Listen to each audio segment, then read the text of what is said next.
ഞാനിപ്പോൾ പറയാൻ പോകുന്നത് അങ്ങനെ ഫുഡിൻ്റെ ഒരു സാധനത്തിൻ്റെ ഒന്നുമല്ല, സ്വന്തം ലൈഫിൻ്റെ അല്ലെങ്കിൽ കുറേ ആൾക്കാർ അനുഭവിക്കുന്ന ഒരു കാര്യം പറയാൻ വന്നത്.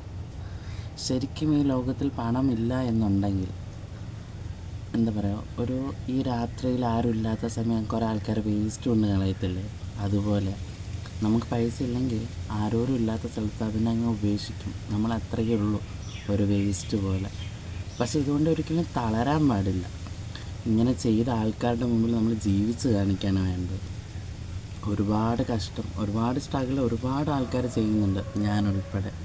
പക്ഷെ അത് ഓരോ സിറ്റുവേഷൻ വരുമ്പോഴായിരിക്കും, ഓരോ ഏജിൽ ഓരോ സിറ്റുവേഷൻ വരുമ്പോഴായിരിക്കും നമ്മളിത് മനസ്സിലാക്കുന്നത്.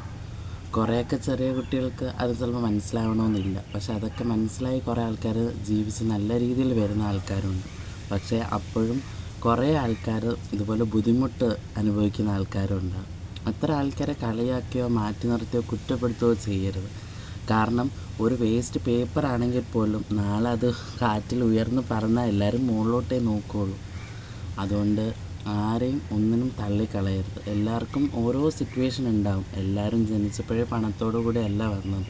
നമ്മൾ മരിച്ചു പോകുമ്പോഴും ഇതൊന്നും നമ്മൾ കൊണ്ടുപോകുന്നുമില്ല.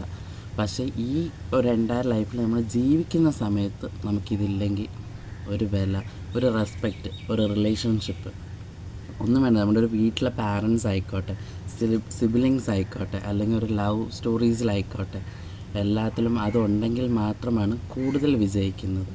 പിന്നെ കുറേ ആൾക്കാർ ഇത് അനുഭവിച്ച ആൾക്കാർ ബാക്കിയുള്ളവരെ കൈവിടില്ല. അങ്ങനെയുള്ളവരെന്നും, അതിപ്പോൾ പാരൻസ് ആയിക്കോട്ടെ, അല്ലെങ്കിൽ ഫ്രണ്ട്സ് ആയിക്കോട്ടെ, റിലേറ്റീവ്സ് ആയിക്കോട്ടെ, അല്ലെങ്കിൽ കസിൻസ് ആയിക്കോട്ടെ, അവരെന്നും നമ്മുടെ ഒപ്പത്തിന് തന്നെ കൂടെ ഉണ്ടാവും. അപ്പോൾ ഇത് പറയാൻ കാരണം, ഇങ്ങനെ കുറേ ആൾക്കാരുടെ വിഷമങ്ങൾ ഞാൻ കേൾക്കാറുണ്ട്, എൻ്റെ സ്വയം അനുഭവങ്ങൾ വരാറുണ്ട്. അപ്പോൾ അതൊന്ന് പറയണമെന്ന് തോന്നി, അത്രയേ ഉള്ളൂ കേട്ടോ. Thanks for watching.